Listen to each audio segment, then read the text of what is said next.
What's going on, gents? I'm not gonna lie to you, I almost didn't make it.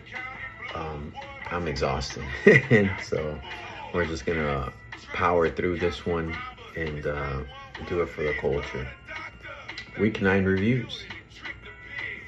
I'm gonna start it off as I typically do. I will start off with my matchup, and that will be Juicers versus Standing Ovation. Standing O comes into this one 5-3. I come into this one 4-4. Obviously, trying to get a game above 500. Standing O trying to continue his hot streak, 4 in a row. All right, cool. Let's get into it. Quarterbacks: Dak Prescott versus Matthew Stafford. Matthew Stafford has been just incredible. I think one of the main reasons is just because when they get to the red zone and they're in the 5-yard line, Davante Adams just always gets open, and it helps when you have Davante Adams on your fantasy team as well for Angel, so he's able to kind of double dip into those points. And they haven't really had to be using Kyron that much. And in this matchup against the Saints, that are just a bad team, 34 points is what you get from Matthew Stafford, basically. That was the rant. On my end, the matchup looked a lot better than what it was. Dak going against Arizona at home, high over-under on the week, but 17 points, really underwhelming.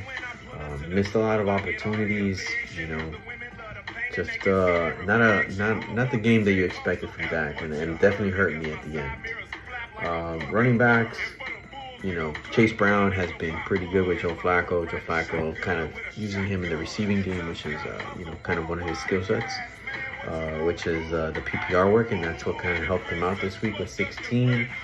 On my side, worth note, Josh Jacobs had 18 points, was able to get into the end zone against Carolina. That's just what he does. He gets in the end zone. And then, wide receiver-wise, he has a little bit of bigger names, but we kind of went bar for bar here. CeeDee Lamb, 12 points. Jamar Chase, 19. Little bonus helped him out. Puka, welcome back. Puka got hurt again. That's just part of the Puka experience, brother. 19 points for him. And then Jalen Waddle PPR'd his way to a decent game, or I guess an okay game. 11 points for him. So basically, tick for tack there. Tight end, Dalton Kincaid had one of his better games, went for 100 in the TD, 24 points from him. And then Travis Kelce had just another solid game, 10 points from him.